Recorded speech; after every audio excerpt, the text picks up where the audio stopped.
Sup y'all, bring you guys another video.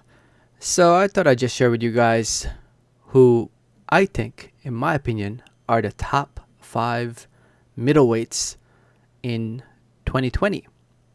Middleweight, the 160-pound division. Actually, looking at this division, there were a lot of active top middleweights, considering everything that happened in 2020 with the coronavirus, COVID-19 affecting everybody's schedule. A lot of fighters weren't able to fight, but in this case, there were actually a decent amount of fighters that fought in at 160 pounds. So, again, this is my opinion. You can agree with it or disagree with it, but I'm just basing it on what they've accomplished in 2020. So starting off with number 5, I have Liam Williams. Liam Williams from the UK, the Machine, was able to get a win against Andrew Robinson.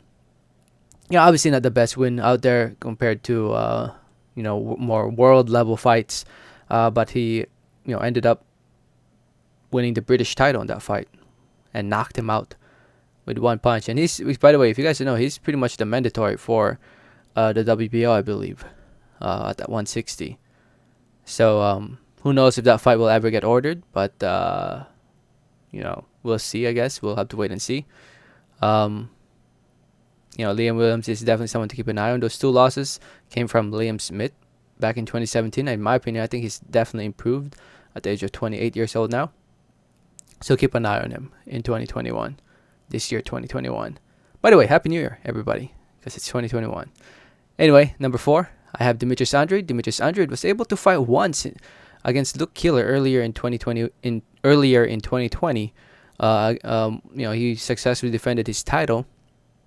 He was supposed to fight the later part of 2020, but he ended up not fighting for whatever reason. I think he was supposed to fight Hernandez, I believe. Hernandez. But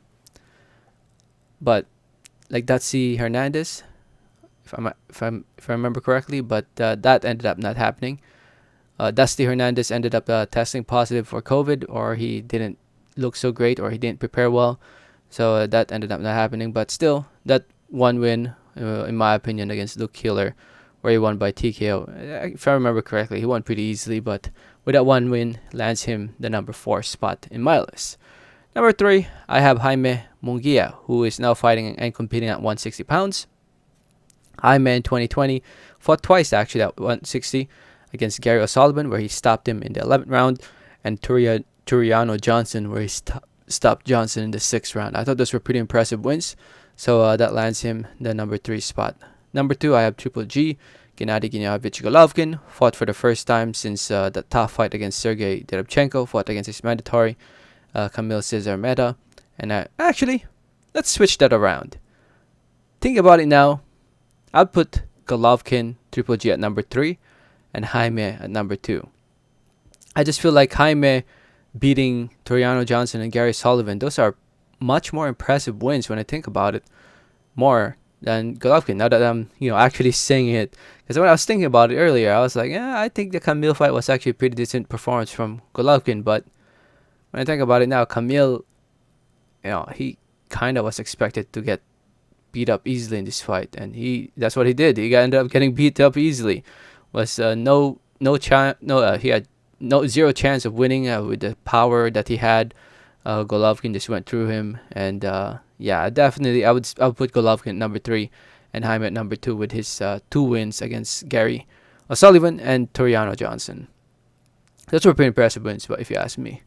And at number 1, I have one of the Charlo brothers, Jermall Charlo, the undefeated one, who competes at 160, the Hitman, 31-0. He had one big fight in 2020, and that was against Sergey Derevchenko. I thought that was a pretty impressive win, where he won, pretty convincingly. I actually expected that fight to be a tough fight, considering that Sergey gave Triple G a tough competitive fight, a fight that he arguably won in my opinion. But Charlo went out there and he boxed well. He won a very convincing fight.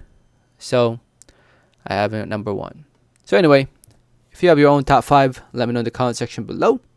I hope everybody's having a happy new year with this first few days of the new year.